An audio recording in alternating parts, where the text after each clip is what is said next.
99% case जो आज चल रहे हैं सब फर्जी और झूठे होते हैं, क्योंकि लड़की की मर्जी के बगैर रेप हो ही नहीं सकता जब तक कि लड़की रजामंद ना हो, लड़की राजी ना हो। और इसीलिए हदीस में क्या, लड़की ने बुलाया, आओ। अब लड़का भी बहका जाना चाह रहा है। आजकल तो तमाम मौके हैं, अब तो होटलों में भी आसानी से जगह मिल जाती है।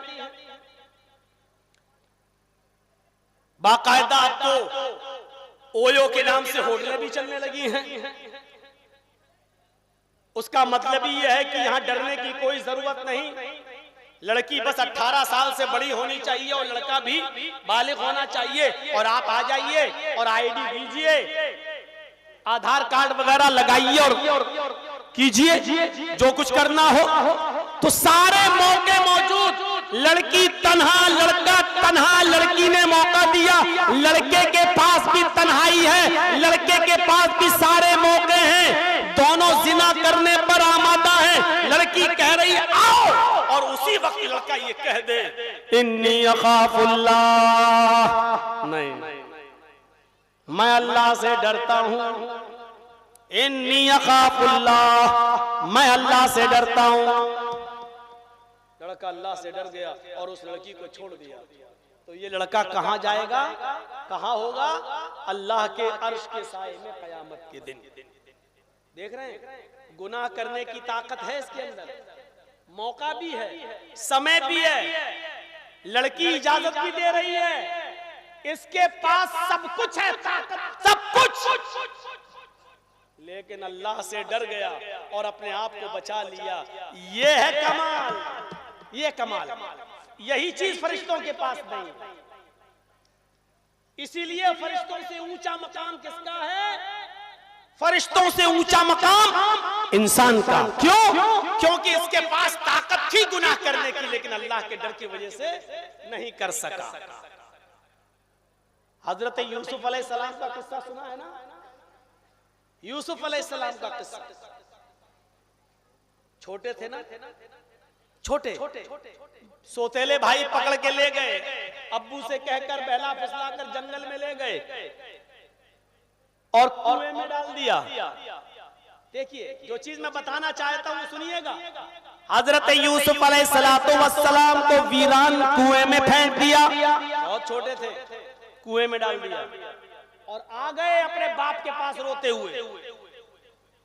या बाना इन्ना ज़हबना नस्तबिकु व तरकना यूसुफ इंद मताइना फअकलहु ज़िब। अब्बू जान, हम यूसुफ को जंगल में ले गए, हम खेल कूद में लग गए, दौड़ने भागने में लग गए। वो तरकना यूसुफ इंद मताइना, और यूसुफ को हमने अपने सामान के पास छोड़ दिया। फअकलहु ज़िब, एक भेड़िया आया और वो यूसुफ को खा गया, यूसुफ को मार डाला। बेवकूफ बना रहे हैं याकूब अलैहिस्सलाम। वमा अंत बिमुमिनिन लना वलो कुन्ना सादिकीन। अय अब्बू, आप हमारी बात तो मानेंगे नहीं, आप तो हमें झूठा समझेंगे, अगरचे हम सच ही क्यों ना बोल रहे हो। बहरहाल यूसुफ अलैहिस्सलाम कुएं में पड़े रहे। थोड़ी देर के बाद एक काफिला आया, काफिला, चंद लोग, उनको प्यास लगी तो कुएं से पानी निकालना चाहते हैं। रस्सी में डोल बांधा और उस डोल को डाला कुएं में, लेकिन पानी की आवाज नहीं आ रही।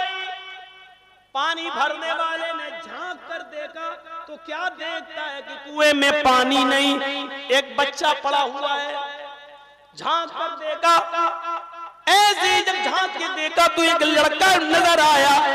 ये पानी भरने वाला चीखा, या बुशरा हाज़ा गुलाम, आए साथियों ये तो बच्चा है, पानी लेने के लिए तुमने मुझे भेजा, कुएं में पानी नहीं आ तो एक लड़का पड़ा है, खुशखबरी हो, हमें फ्री में एक बच्चा मिल गया, एक लड़का मिल गया। निकाल लिया, मिस्र लाए, मिस्र के बाजार में यूसुफ अलैहिस्सलाम को बेच दिया। छोटा से बच्चे ही तो थे, बेच दिया। कितने में बेचा मालूम है? यूसुफ अलैहिस्सलाम को कितने में बेचा? वशरऊहु बिसमनिन बख्सिन दराहिम महदूदा, चंद सिक्कों में बेच दिया, फोकट में, ऐसे ही समझ लो, कुछ नहीं, चंद टकों में बेच दिया। उनको ये था कि जल्दी से फ्री में मिल गया, जो मिल जाए मिल जाए, जो मिल। वशरऊहु बिसमनिन बख्सिन दराहिम महदूदा, चंद खोटे सिक्कों में यूसुफ अलैहिस्सलाम को बेच दिया। यूसुफ अलैहिस्सलाम अजीज मिस्र, मिस्र के बादशाह के घर में पहुंचाए गए। अजीज मिस्र की बीवी ने, बादशाह की बीवी ने देखा छोटा बच्चा, बड़ा प्यारा बच्चा। बादशाह ने कहा इसको खिलाओ पिलाओ, इसको अच्छी तरीके से पालो पोसो, आगे चलकर ये हमें नफा पहुंचाएगा, आगे चलकर ये हमको नफा पहुंचाएगा, या हम आगे चलकर इसको लड़का बना लेंगे, बेटा बना लेंगे। देखिए यूसुफ अलैहिस्सलाम के पास कितने मौके थे। नौजवानों, आज तो मैं समझा रहा हूं, सुनिएगा, कितने मौके थे यूसुफ अलैहिस्सलाम के पास। यूसुफ अलैहिस्सलाम बड़े होने लगे, फिर बालिग हो गए, धीरे धीरे बढ़ते गए, खाते गए, पीते गए, बड़े होते गए और बालिग हो गए।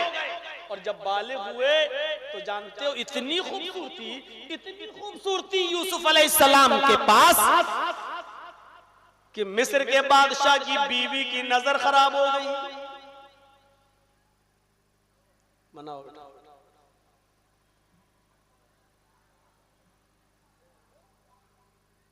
अब बना क्या करो। जब इतना कहने के बाद भी आप ना माने तो फिर या तो हम बेशरम हैं या फिर आप। तो मेरे भाइयों सुनिए, वशरऊहु बिसम, बेचे गए, धीरे धीरे बड़े होते गए परवान, और फिर इतने खूबसूरत कि जब बालिग हुए तो बादशाह मिस्र की बीवी का दिल आ गया। अब मेरी माँ बहनें भी सुने और नौजवानों आप भी सुनो। बादशाह मिस्र की बीवी, एक अमीर औरत, पैसे वाली औरत किसी को अपना दिल दे दे तो सोचो वो आदमी कितना खुश होता है। चलो हमारी तमन्ना भी पूरी होगी और पैसा भी मिलेगा। अरे पैसे वाली औरत है, अपनी ख्वाहिश भी पूरी करेगी और हमारी इज्जत भी करेगी, हमको हर तरीके से खुश भी रखेगी। और होता है ऐसा, बड़े ऊंचे घरानों की औरतें ऐसा ही करती हैं, जिन पर दिल आ गया उनसे वो अपना मकसद भी हल करती है और उनको प्रॉफिट, उनको पैसा भी देती हैं।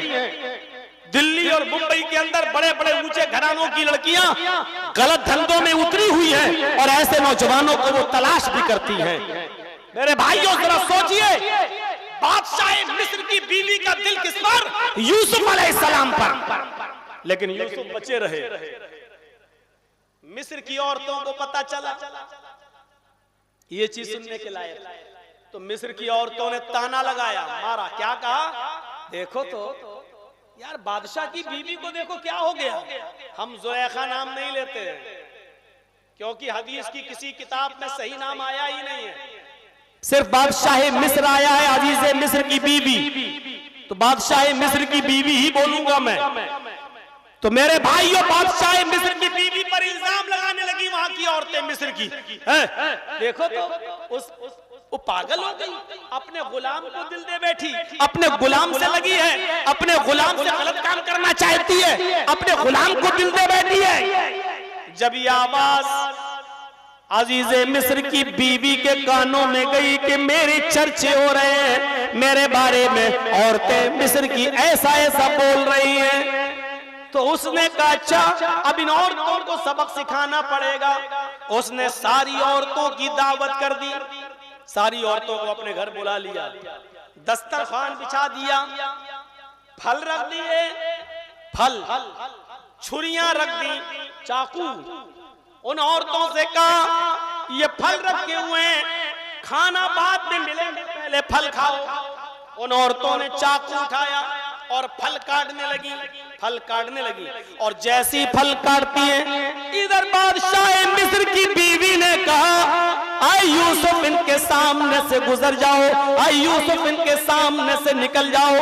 यूसुफ अलैहिस्सलातु वस्सलाम उन औरतों के सामने से गुजरने लगे। जब यूसुफ उन औरतों के सामने से गुजरे, उन औरतों ने जैसे यूसुफ को देखा, मिस्र की औरतों ने जब यूसुफ को देखा तो यूसुफ अलैहिस्सलातु वस्सलाम को देखकर चीख पड़ी, हाशा लिल्लाह मा हाज़ा बशर, हाशा लिल्लाह मा हाज़ा बशर। वो चीख पड़ी, ये कोई इंसान नहीं है, ये कोई इंसान नहीं है। इन हाज़ा इल्ला मलकुन करीम, ये तो कोई फरिश्ता नजर आता है, ये तो कोई फरिश्ता लगता है। अभी मिस्र की औरतें यूसुफ के बारे में कह रही थी कि देखो तो बादशाह की बीवी ने यूसुफ को, अपने गुलाम को दिल दे दिया, अपने नौकर को दिल दे दिया। और अब मिस्र की औरतें क्या कह रही हैं, मा हाज़ा बशरा, अरे ये तो इंसान ही नहीं है, इतना खूबसूरत, अरे ये तो इंसान हो ही नहीं सकता। इन हाज़ा इल्ला मलकुन करीम, ये तो फरिश्ता। मतलब क्या हुआ, अभी सिर्फ मिस्र की बादशाह मिस्र की बीवी ने दिल दिया था, जब उन सारी औरतों ने देखा तो सबका दिल यूसुफ पर आ गया।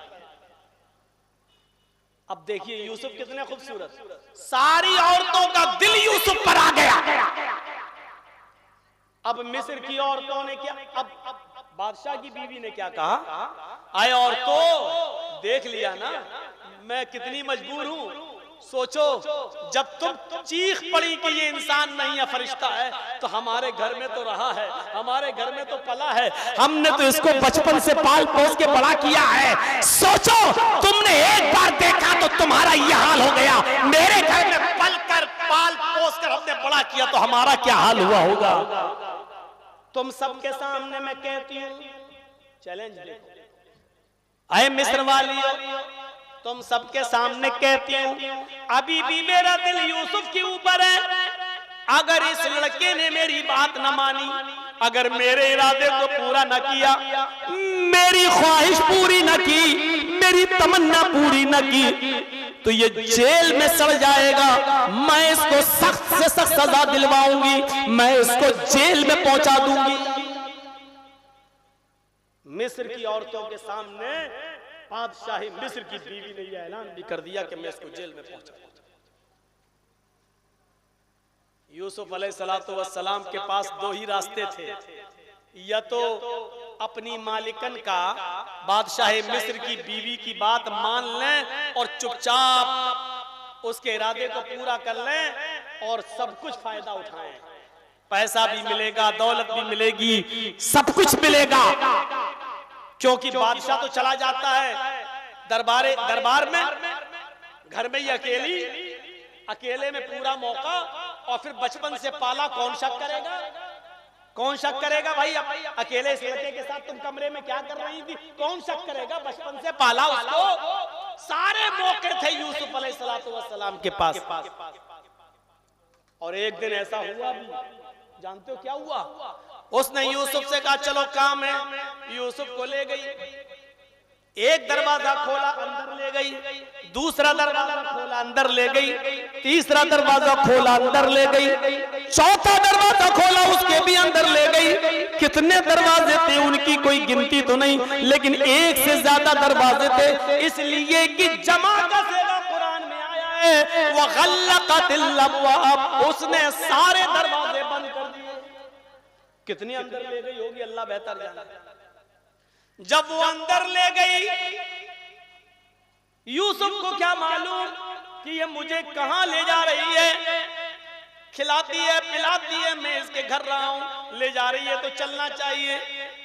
सारे दरवाजे बंद करके बेड पर बिस्तर पर लेटते हुए यूसुफ को अपनी तरफ खींचने लगी और बुलाने लगी और कहने लगी, हाय तलक, आई यूसुफ आओ, कब कब से मैं तुम्हारी इंतजार कर रही हूं, तुम्हारे बालिग होने का मैंने इंतजार किया है। यूसुफ, अब सब्र का पैमाना मेरा लबरेज हो चुका है, अब जल्दी आओ और जो ख्वाहिश मेरी उसको पूरा करो, जल्दी आओ। कोई डरने की जरूरत नहीं, सारे दरवाजे बंद हैं। आए यूसुफ, आ जाओ और मेरे इरादों को, मेरी आरज़ुओं को, मेरी तमन्ना को पूरा करो। फरमाया माज़अल्लाह, अल्लाह की पनाह। यूसुफ अलैहिस्सलाम के पास मौका नहीं था क्या? मौका था, और उसकी बात मान भी लेते तो पांचों उंगली घी में थी। कितना ऐशो आराम में रखती वो, कितने सुख देती वो, क्योंकि बादशाह की बीवी है, किसी चीज की कमी नहीं थी उसके पास। लेकिन इसके बावजूद यूसुफ क्या कह रहे हैं? माज़अल्लाह, अल्लाह की पनाह, मैं अपने आका की बीवी के साथ ऐसा नहीं कर सकता। वो उठती है बिस्तर से, आते हो या नहीं, यूसुफ वहां से भागते हैं। पहला दरवाजा यूसुफ ने खोला और निकलकर भागने में कामयाब, वो भी भाग रही है। यूसुफ ने दूसरा दरवाजा खोला, दूसरे दरवाजे से भी भागने में कामयाब, वो भी पीछे पीछे भाग रही है। तीसरा दरवाजा खोला, भागने में कामयाब। चौथा दरवाजा खोला, यूसुफ अलैहिस्सलाम उस दरवाजे को पकड़े हुए खोलना चाहते हैं। इसने पीछे से कमीज पकड़ ली यूसुफ की, और इसने पीछे से कमीज खींचना शुरू कर दी। जब पीछे से कमीज खींची तो यूसुफ का कुर्ता, यूसुफ की कमीज पीछे से फट जाती है, और ऐसे दरवाजा पकड़े हुए थे। उसने जब यूं खींचा तो यूसुफ भी ऐसे करते हुए दरवाजा खुलता गया और यूसुफ जमीन के ऊपर गिर पड़े। उधर बादशाह की बीवी भी जमीन के ऊपर गिर पड़ी, और जैसे ही दरवाजा खुला तो सामने बादशाह मिस्र की बीवी का शौहर खड़ा है, उसका हस्बैंड खड़ा हुआ है दरवाजे पर। मेरी बीवी इधर गिरी है, ये इधर गिरा है, पीछे से कमीज फटी हुई है। औरत जल्दी से उठती है। औरतें मकरो फरेब में बड़ी माहिर होती हैं, बड़ी एक्सपर्ट होती हैं। इनके अगर आंखों में आंसू आ जाए तो समझ लो अब किसी पर कयामत आने वाली है, चाहे वो आंखों में आंसू मगरमच्छ के ही क्यों ना हो। इनके आंखों के आंसुओं में बड़ी ताकत होती है, इनके झूठे और फर्जी आंसुओं में भी बड़ी ताकत होती है। हर शादीशुदा औरत उन आंसुओं से अच्छी तरीके से वाकिफ होगा, सब जानते होंगे। और शौहर से ज्यादा कौन पहचान सकता है कि औरत के फर्जी आंसू कौन से होते हैं और हकीकी आंसू कौन से होते हैं। रोते हुए अपने शौहर के पास जाती है और कहती है आपकी बीवी पर जो गलत नजर डाले उस आदमी की सजा क्या होनी चाहिए, उस शख्स की सजा क्या होनी चाहिए जो आपके अहल पर गलत नजर डाले, आपकी बीवी पर, यानी उल्टा इल्जाम लगा। और इल्जाम लगाकर जेल में पहुंचाकर ईमानी। ये पूरा वाकया बताने का मेरा मकसद सिर्फ ये था कि यूसुफ अलैहिस्सलातु वस्सलाम के पास सारे दरवाजे थे, सारे रास्ते थे, टाइम भी था, वक्त भी था, लेकिन इसके बावजूद यूसुफ ने अपने आप को बचाया। यही इंसान का कमाल है, जिसके पास सारे रास्ते हो, सब कुछ पावर और कुदरत और ताकत हो, लेकिन अपने आप को बचा ले। यही कमाल है इंसान का, जो अल्लाह ने फरिश्तों को नहीं दिया। एक चीज और बता दूं, दुनिया में कोई ऐसी चीज नहीं है जो अल्लाह ने पैदा की हो और उसका तोड़ पैदा ना किया हो। मसलन कोई बीमारी अगर अल्लाह ने उतारी है तो उसका इलाज भी उतारा है। आपको बुखार आता है, फीवर आता है, उसका इलाज मौजूद है। आपको खांसी और जुकाम होता है, उसका इलाज मौजूद है। दुनिया में कोई बीमारी ऐसी नहीं है जो बीमारी पैदा हुई हो अल्लाह ने की हो और उसका इलाज ना उतारा हो, सिवाय मौत के। अल्लाह के नबी फरमाते हैं दुनिया में जितनी भी बीमारियां अल्लाह ने पैदा की है उनका इलाज भी पैदा किया है, लेकिन मौत के अलावा। कैंसर का भी इलाज है, लेकिन हमारी अक्ल वहां तक नहीं पहुंची है, हमारी तहकीक वहां तक नहीं पहुंची है, हमारा इल्म वहां तक नहीं पहुंचा है। लेकिन कैंसर का भी इलाज है। तो अल्लाह ने जो बीमारी पैदा की उसका इलाज भी उतारा है। जब अल्लाह ने गुनाह बनाया, गुनाह की तखलीक की, ये गुनाह किसने पैदा किया? अल्लाह ही ने तो पैदा किया है। दुनिया में जो चीजें आई हैं, जो चीजें भी बनी है, वो अल्लाह ने पैदा की हैं। गुनाह भी अल्लाह ही ने पैदा किया है। अगर अल्लाह ने गुनाह की तखलीक की है तो उसका इलाज भी उतारा है, उसका इलाज भी बताया है। और अल्लाह के नबी फरमाते हैं, आए अल्लाह के बंदो, आए मुसलमानों, जब भी तुमसे कोई गुनाह हो जाए, गुनाह हो जाए, गुनाह हो जाए, तो तुम क्या कहोगे? जब भी तुमसे गुनाह हो जाए तो ये दुआ पढ़ लिया करो। उसका इलाज बता रहे हैं। गुनाह होगा, इलाज क्या है? नौजवानों, इस दुआ को याद कर लो, बड़ी कीमती दुआ है।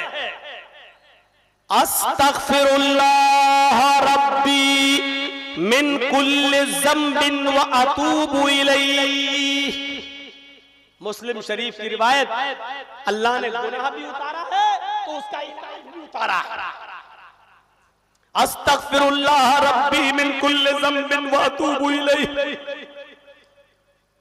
मैं मग़फ़िरत तलब करता हूं अल्लाह से, जो मेरा रब है, मिन कुल्लि ज़म्बिन, हर गुनाह से, व अतूबु इलैह, और उसी की तरफ मैं रुजू करता हूं, उसी से मैं तौबा करता हूं। मग़फ़िरत तलब करो। अल्लाह ने गुनाह उतारा है तो उसका इलाज भी उतार दिया है। मांगो। अल्लाह के नबी फरमाते हैं, इस्तगफिरू रब्बकुम व इन्नी लअस्तगफिरुल्लाह फिल यौमि मियत मर्रा। अल्लाह के बंदो, अल्लाह से मग़फ़िरत तलब करो। अल्लाह के बंदो, अल्लाह से अपने गुनाहों की माफी मांगो। मैं दिन भर में 24 घंटे में, सुबह और शाम, मैं एक दिन एक रात में 100 से ज्यादा बार अल्लाह से मग़फ़िरत तलब करता हूँ। व इन्नी लअस्तगफिरुल्लाह फिल यौमि मियत मर्रा। मैं 100 से ज्यादा बार अल्लाह से मग़फ़िरत तलब करता हूँ। मेरे नबी जिनसे गुनाह नहीं होता, मेरे नबी जो मासूम अनिल खता है, हमारे नबी जिनसे गुनाह नहीं हो सकता, वो 100 से ज्यादा बार अल्लाह से मग़फ़िरत तलब कर रहे हैं, अल्लाह से माफी मांग रहे हैं। तो फिर हमें और आपको अल्लाह से कितनी मग़फ़िरत करना चाहिए, कितना इस्तिग़फ़ार करना चाहिए और मग़फ़िरत तलब करनी चाहिए, और अपने गुनाहों से कितनी माफी मांगनी चाहिए। अल्लाह ने नबी अकरम को हुक्म दिया, आए मोहम्मद सल्लल्लाहु अलैहि वसल्लम, दुनिया में अपने रब से मग़फ़िरत मांगो। वक़ुल रब्बिग़फ़िर वरहम व अंत खैरुर राहिमीन। ऐ नबी कहो, रब्बिग़फ़िर, अल्लाह बख्श दे, वरहम, मेरे ऊपर रहम फरमा, व अंत खैरुर राहिमीन, तू बेहतरीन रहम करने वाला, तू सबसे अच्छा रहम करने वाला है। ये बताइए दुआ कौन है जो इतनी सी दुआ याद नहीं कर पा रहे हैं?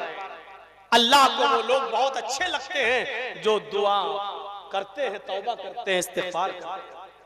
अल्लाह को ऐसे ही लोगों की जरूरत थी, अल्लाह को ऐसे ही मखलूक को पैदा करना था। इबादत करने वाले तो फरिश्ते कम नहीं थे। आप क्या समझते हो, आपको सिर्फ इबादत के लिए पैदा किया है? इबादत के लिए क्या फरिश्तों की कमी थी? अरे फरिश्ते तो अल्लाह की इतनी इबादत करते हैं कि आज भी बैतुल मामूर का तवाफ होता है। आज भी बैतुल मामूर, छठे आसमान के ऊपर बैतुल मामूर है। जैसे खाने काबा का तवाफ होता है, ऐसी फरिश्ते बैतुल मामूर का तवाफ करते हैं। 7 चक्कर लगाया, एक तवाफ हो गया। फरिश्ते जो 7 चक्कर लगाने के बाद बैतुल मामूर का तवाफ करते हैं, उसके बाद लाइन में खड़े हो जाते हैं, लाइन में कि दोबारा जब नंबर आएगा तब हम तवाफ करेंगे। आपको मालूम है उन फरिश्तों का फिर कब नंबर आता है? जो फरिश्ता एक बार तवाफ कर लेता है बैतुल मामूर का, दोबारा जब पीछे खड़ा हो जाता है तो कयामत तक उसका दोबारा नंबर नहीं आएगा। अब आप गौर करें कि कितने फरिश्ते हैं जो तवाफ करने में लगे हैं, अल्लाह की इबादत में लगे हुए हैं। इबादत करने के लिए फरिश्तों की कमी नहीं थी। अल्लाह ने ऐसी मखलूक को पैदा किया है जो इबादत भी करेगी और गुनाह भी करेगी, और जब गुनाह करेगी तो अल्लाह से मग़फ़िरत भी तलब करेगी। फरमाया, आए मेरे बंदो, अगर फरिश्ते बनने की कोशिश की और दुनिया में अगर तुमने ये चाहा कि हमसे कोई गुनाह ही ना हो और कोई गुनाह तुम ना करो और तुमसे गुनाह ही ना हो, फरिश्ता बनने की कोशिश करोगे, यस्तब्दिल कौमन गैर कौमिन, तो हम तुम्हें हलाक कर देंगे, हम तुम्हें बर्बाद कर देंगे, हम तुम्हें मिटा देंगे।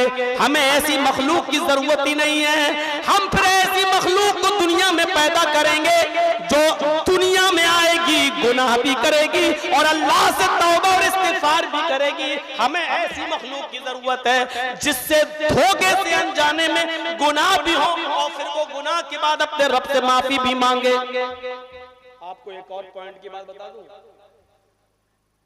जिस मखलूक से गुनाह नहीं हो सकते यानी फरिश्ते, अल्लाह ने उनको जमीन का खलीफा भी नहीं बनाया, खलीफतुल अर्ज़ नहीं बनाया, और जिससे गुनाह होते हैं इंसान, अल्लाह ने उसको खलीफतुल अर्ज़ बना दिया, जमीन का खलीफा बनाया।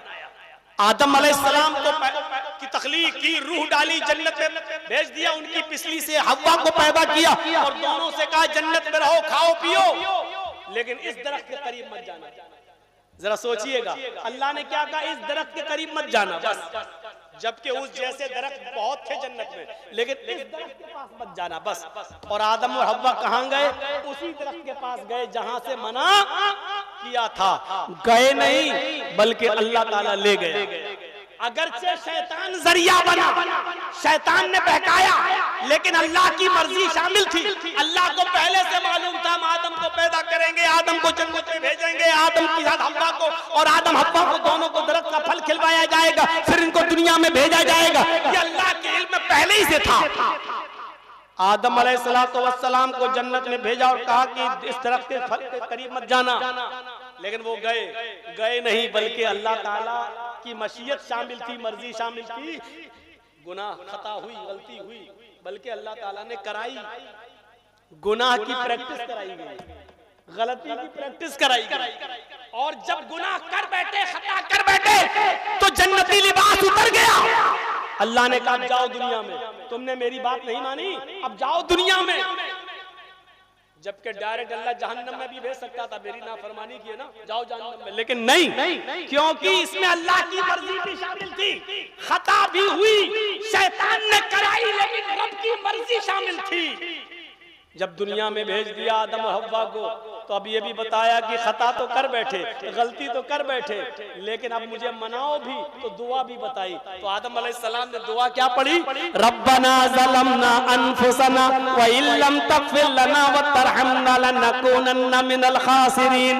और करो, यहाँ एक गुनाह की, एक गलती की पैदाइश हो रही है, आदम से खता कराई जा रही है, तो आदम से खता हुई, अल्लाह ने उस खता को मर्जी शामिल भी कराया, तो फिर अल्लाह ने दुआ भी बताई कि अब उस गलती को कैसे मिटाया जाए, उस गुनाह को कैसे खत्म किया जाए। तो आदम दुआ कर रहे हैं, रब्बना ज़लमना अनफुसना व इल्लम तग़फिर लना व तरहमना लनकूनन्ना मिनल खासिरीन। ऐ हमारे रब, हमने अपने नफ्सों पर जुल्म किया है, अगर तूने हमको माफ न किया और हमारी मग़फ़िरत न फरमाई, रहम न किया, लनकूनन्ना मिनल खासिरीन, तो हम नुकसान उठाने वालों में से हो जाएंगे। आदम अलैहिस्सलाम ने ये दुआ करी, तब अल्लाह रब्बुल आलमीन ने उनको माफ किया।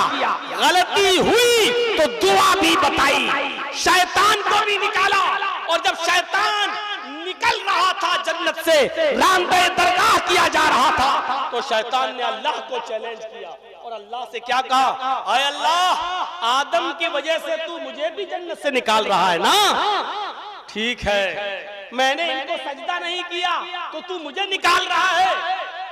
अरे ये मिट्टी से पैदा है, मैं आग से, आग कभी मिट्टी के सामने नहीं झुक सकती। अरे मैंने गलत क्या कहा, लेकिन तूने मुझे इन आदम के और हव्वा के चक्कर में निकाला है, ठीक है। आए अल्लाह, कसम है मुझे अपने तकब्बुर की, कसम है मुझे अपने घमंड की, कसम है मुझे अपने तकब्बुर की, दुनिया में आदम की औलाद से आखिरी वक्त तक गुनाह के काम करवाता रहा। चैलेंज क्या किया? आए अल्लाह, मैं आदम की औलाद से दुनिया में आखिरी सांस तक उनसे गुनाह के काम करवाता रहूंगा। तो अल्लाह ने भी जवाब में क्या कहा? आए इब्लीस भाग, आए इब्लीस निकल, जाओ मेरे अगर तू मेरे बंदों को आखिरी वक्त तक बहकाता रहेगा, आखिरी सांस तक उनसे गुनाह के काम करवाता रहेगा, तो कसम है मुझे भी अपनी इज्जत और जलाल की, कसम है मुझे भी अपनी किबरियाई की, मैं भी अपने बंदे की आखिरी वक्त तक की तौबा को कबूल करता रहूंगा और अपने बंदे की आखिरी वक्त तक के गुनाह को उनकी तौबा पर माफ करता रहूंगा। देख रहे हैं दोनों में, शैतान कह रहा मैं आखिरी वक्त तक गुनाह कराता रहूंगा, तो अल्लाह कह रहा मैं आखिरी वक्त तक अपने बंदे की तौबा को कबूल करता रहूंगा। शैतान कह रहा मैं आखिरी वक्त तक तेरे बंदे से गुनाह करके जहन्नम में अपने साथ ले जाऊंगा, अल्लाह कह रहा आखिरी वक्त भी अपने बंदे की तौबा कबूल करके हम उसको जन्नत में दाखिल कर देंगे। ये मामला देखिए आप और फिर अंदाजा लगाइए तौबा और इस्तिग़फ़ार की फजीलत क्या होती है। गुनाह के इस माहौल में इस्तिग़फ़ार करो, जानते हो क्या होगा? हजरत नूह अलैहिस्सलातु वस्सलाम ने क्या कहा था? वस्तग़फ़िरू रब्बकुम इन्नहु कान गफ़्फ़ारा, अपने रब से मग़फ़िरत तलब करो, वो बहुत ही ज्यादा बख्शने वाला है। और जब तुम अपने गुनाहों की तौबा करोगे, मग़फ़िरत तलब करोगे, तो अल्लाह क्या नेमतें देगा। ये नेमतें हमें और आपको कब मिलेंगी? सुनो, मग़फ़िरत करोगे, मग़फ़िरत तलब करोगे, युरसिलिस समा अलैकुम मिदरारा, अल्लाह ताला आसमान से मूसलाधार बारिश बरसाएगा, तुम्हारे खेतों में पानी आएगा, कहत नहीं पड़ेगा, यानी सूखा नहीं पड़ेगा, अल्लाह आसमान से तुम्हें बारिशें देगा। पहली चीज, युरसिलिस समा अलैकुम मिदरारा व युमदिदकुम बिअमवालिन व बनीन, अल्लाह तुम्हें माल अता फरमाएगा और तुम्हें औलादें देगा। जिनके बच्चे नहीं है, शादी को 5, 6 साल, 10 साल, 15 साल हो गए, औलाद नहीं हो रही है, मग़फ़िरत करें, दुआ करें, तौबा करें, इस्तिग़फ़ार करें। मेरे भाइयों, औलाद का न होना हो सकता है किसी गुनाह की वजह से हो। युमदिदकुम बिअमवाल, अल्लाह तुम्हारी मालों के जरिए मदद करेगा, वह बनीन, और तुम्हें औलादें अता फरमाएगा, तुम्हें बेटे बेटियां देगा। वयजअल लकुम जन्नातिन वयजअल लकुम अनहारा, अल्लाह तुम्हें बागात अता फरमाएगा, खेत अता फरमाएगा, तुम्हें सब्जियां अता फरमाएगा, हरियाली अता फरमाएगा, वो अनहारा, और तुम्हें बहते हुए चश्मे, नदियां और कुएं और पानी से नवाजेगा। अल्लाह तुम्हें ये नेमतें देगा। जब इस्तिग़फ़ार करोगे, मग़फ़िरत करोगे, तौबा करोगे, तो ये नेमतें मिलेंगी। और आखिरी बात बताता हूं, इतने कम मजमे में मैं कभी जिंदगी में नहीं ये बोला। ये मेरी 30 साल की तकरीर का रिकॉर्ड औरंगाबाद वालों तुमने तोड़ा।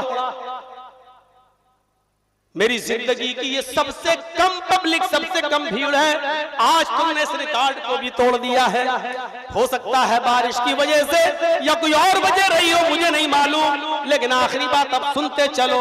जब तुम्हारी तादाद भी न रही तो अब बोलने में वो बात भी न रही। सुनो, हजरत उमर फारूक के जमाने में कहत पड़ गया, सूखा पड़ गया।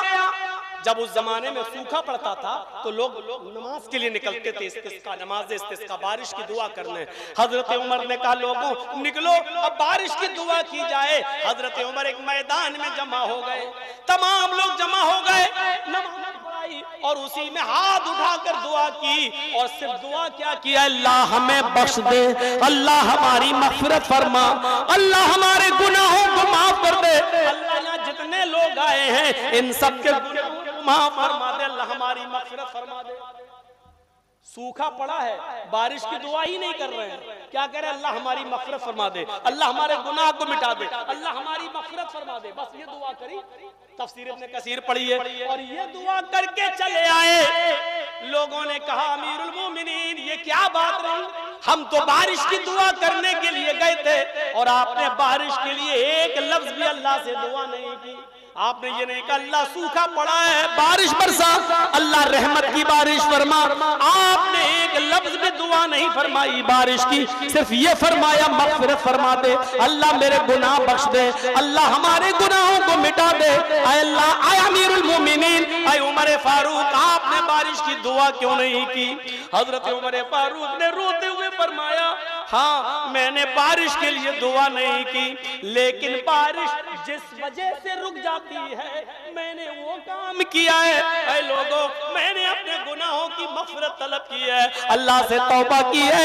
ऐसा करके मैंने आसमान के उन दरवाजों को खटखटा दिया है, आसमान के उन दरवाजों को निचोड़ दिया है जहां से बारिश हुआ करती है। यानी अल्लाह से मग़फ़िरत तलब करेंगे तो बारिश भी होगी। और उसके बाद में फरमाया, क्या तुमने कुरान नहीं पढ़ा? अल्लाह फरमाता है, इस्तग़फ़िरू रब्बकुम इन्नहु काना गफ़्फ़ारा युरसिलिस समा अलैकुम मिदरारा। जब तुम अपने रब से मग़फ़िरत तलब करोगे, जब तुम अपने रब से गुनाह की तौबा करोगे तो अल्लाह आसमान से तुम्हें बारिशें देगा, आसमान से तुम्हारे ऊपर बारिशें नाज़िल फरमाएगा, तुम्हें माल देगा, औलादे देगा, बागात देगा और तुम्हें पानी खेत नल और कुओं से नवाजेगा। यजअल लकुम अनहारा, तुम्हें चश्मे देगा, नहरें देगा। ये सारी नेमतें गुनाहों से तौबा के बदले में मिलेंगी, इस्तिग़फ़ार के बदले में मिलेंगी। इस्तिग़फ़ार करो, गुनाह से तौबा करो और फिर माहौल को बनाओ। और वो मऊ की जो लड़की जो आलिमा और फाजिला है, जो भाग गई गैर मुस्लिम के साथ और आज हिंदू रस्म और रवाज के मुताबिक रह रही है, अपनी बेटियों को भी इस्लामी तालीम दो और माहौल दो। ऐसे स्कूलों में पढ़ने के लिए मत भेजो जहां लड़के और लड़कियां, गैर मुस्लिम लड़के और लड़कियां एक साथ पढ़ रहे हों। याद रखिएगा, महाराष्ट्र के अंदर 3 लाख लड़कियों ने, मुस्लिम लड़कियों ने एप्लीकेशन दे रखी है कि मेरा अपनी मर्जी से मैं शादी कर रही हूँ फला फला लड़के के साथ जो गैर मुस्लिम है। अगर मेरे माँ बाप, मेरे भाई अगर इंटरफियर करें तो मेरे बाप को और मेरे भाई की बात न मानी जाए, मैं अपनी मर्जी से शादी करने के लिए तैयार हूँ। गैर मुस्लिम रस्म और रवाज के मुताबिक 3 लाख लड़कियों ने महाराष्ट्र के अंदर ये एप्लीकेशनें दे रखी हैं। महाराष्ट्र की लड़कियों के अंदर इतनी हिम्मत कहां से पैदा हुई? उसकी वजह यही है कि आज हमने इस्लामी तालीम से अपनी बच्चियों को दूर रखा है और ऐसे स्कूलों में हमने पढ़ने भेजा है जहां लड़के और लड़कियां एक साथ बैठकर गैर मुस्लिम लड़के और लड़कियां पढ़ रहे हैं। उनकी बाइक पर बैठकर कैंटीन में चाय पी जा रही है। मेरे भाइयों, यूट्यूब पर आने वाली इन तमाम चीजों ने आज 9 और 8 साल की बच्चियों को भी जवान कर दिया है। आज 9 और 10 साल की बच्चियां भी वो सारी बातें जानने लगी हैं जो कभी शादी के बाद औरतें जाना करती थीं। आज वो 8 साल और 9 साल और 10 साल की बच्चियों को उन चीजों का इल्म हो गया है। हम आज सोए हुए हैं। हमें गौर करना चाहिए कि अपनी लड़कियों को कौन सी तालीम दें। मैं नहीं कह रहा हूं कि आप इंग्लिश मत पढ़ाओ, मैं नहीं कह रहा हूं कि आप MBBS मत कराओ, मैं नहीं कह रहा हूं कि डॉक्टरी मत पढ़ाओ। मैं सिर्फ ये कह रहा हूं ऐसे स्कूलों में भेजो जहां सिर्फ लड़कियां ही लड़कियां पढ़ती हों और जहां गैर मुस्लिम लड़कों के साथ आपकी बेटियां मिक्स ना हो, को एजुकेशन ना हो, एक साथ बैठकर न पढ़ रही हो, वरना खून के आंसू रोगे। क्योंकि गैर मुस्लिमों ने यह ऐलान कर दिया है कि जो भी हिंदू लड़का किसी मुस्लिम लड़की से शादी करेगा हम उसको 5 लाख का चेक देंगे, उसको एक रूम देंगे और 2 बच्चों का बाप जब बन जाएगा तो उस लड़की को तलाक दे दो, भगा दो, उन बच्चों को हिंदू बना लो, उनको अपने धर्म में लाओ और उस लड़की को धक्का देके निकाल दो। हो रहा है, आपको बता नहीं सकता कितनी मुस्लिम लड़कियां 2 बच्चों की मां बनने के बाद निकाल दी गई है, धुतकार दी गई है। अपने माँ बाप के पास भी नहीं आ सकती है क्योंकि माँ बाप ने भी अपने दरवाजे बंद कर लिए। और जब वो गैर मुस्लिमों के साथ भागी थी तो माँ बाप ने कहा आज के बाद कि मेरे लिए मर चुकी है, वो अपने घर पे भी नहीं आ सकती हैं। अब उधर भी उनको जगह नहीं मिल रही है, निकाल दी गई है। हमारी बच्चियों के लिए 2 ही रास्ते हैं, या तो जहर खा के खुदकुशी करके मर जाएं या किसी तवाइफ खाने के कोठे पर जाकर अपने जिस्म को बेचने वाली बन जाए। इन 2 रास्तों के अलावा कोई रास्ता नहीं है। ये जवानी के जोश में आज गैर मुस्लिमों के साथ शादियां कर रही है ना, 2 बच्चों की मां बनने के बाद इनको पता चलेगा नहीं हमारा जीवन साथी ऐसा नहीं हो सकता है। ये तो मैं आज कह रही हूँ ना, क्यों? क्योंकि जवानी का जोश है इसलिए। अरे जो हिंदू कौम आज तक अपने दलितों को अपने पास न रख सके हों, दलितों को न अपना सके हों, कभी किसी ब्राह्मण को और दलित को एक साथ मंदिर में पूजा करते हुए देखा? नहीं देखा होगा। कभी किसी ब्राह्मण को और दलित को एक साथ खाना खाते हुए देखा? नहीं देखा होगा। जो कौम आज तक अपने दलित हिंदू समाज को हिंदू का मुकाम न दे सकी हो, अपने समाज में बराबर का दर्जा न दे सकी हो, वो कौम आपकी बेटियों को दर्जा देगी? वो कौम आपकी बेटियों को पूरा पूरा हक देगी? कहां पड़े हुए हो और कहां सो रहे हो? मेरे भाइयों, ये उम्मीद मत रखिएगा। चलिए, खींचते हुए तानते हुए मैंने 1.5 घंटे का अपना वक्त पूरा कर दिया और मैंने अपनी वजह भी बता दी कि आज ये जिंदगी में 30 साल तकरीर की जिंदगी का ये रिकॉर्ड है कि आज मैं इतने कम लोगों में खिताब कर रहा हूँ। अल्लाह से दुआ करता हूँ कि बारे अल्लाह हमारी खताओं को माफ फरमा दे, हमारे गुनाहों को बख्श दे, हम जमीअ मुसलमानों पर रहम फरमा, हमें तौबा करने की तौफीक अता फरमा, हमें अपने मुआशरे को संभालने की तौफीक अता फरमा, हमारे मुआशरे की इस्लाह फरमा, हमारी बेटियों की हिफाजत फरमा, हमारी बेटियों को इस्लामी तालीम से नवाज दे। इलाहुल आलमीन हमारी माँ बहनों को पर्दे की तौफीक अता फरमा, हमारे बच्चों को इस्लामी माहौल में पलने और बढ़ने की तौफीक अता फरमा। ऐ अल्लाह, जब तक तू हमें जिंदा रख, इस्लाम पे जिंदा रखना, और जब हमारा खात्मा हो तो ईमान पर हमारा खात्मा फरमाना। वमा अलैना इल्लल बलागुल मुबीन व आखिरु दावाना अनिल हम्दुलिल्लाहि रब्बिल आलमीन। अस्सलामु अलैकुम व रहमतुल्लाहि व बरकातुहू। मदरसे के ताउन के लिए अगर कुछ लोग मजीद देना चाहें तो दे सकते हैं। अब तो इतने कम लोगों में अच्छा भी नहीं लग रहा कि किससे कहा जाए कि दो और किससे कहा जाए न दो। तो मेरे भाइयों, अभी वक्त है, यहाँ लोग बैठे हैं, वो लाकर स्टेज पर दे सकते हैं, और जो मदरसे का ताउन करेगा अल्लाह रब्बुल आलमीन उसको उसका पूरा पूरा अजर अजीम अता फरमाएगा। अस्सलामु अलैकुम व रहमतुल्लाहि व बरकातहू।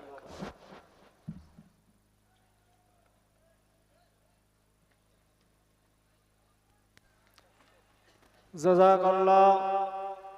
আমাদের সুদূর উত্তরপ্রদেশ থেকে আগত শেখ জার্জিস আনসারী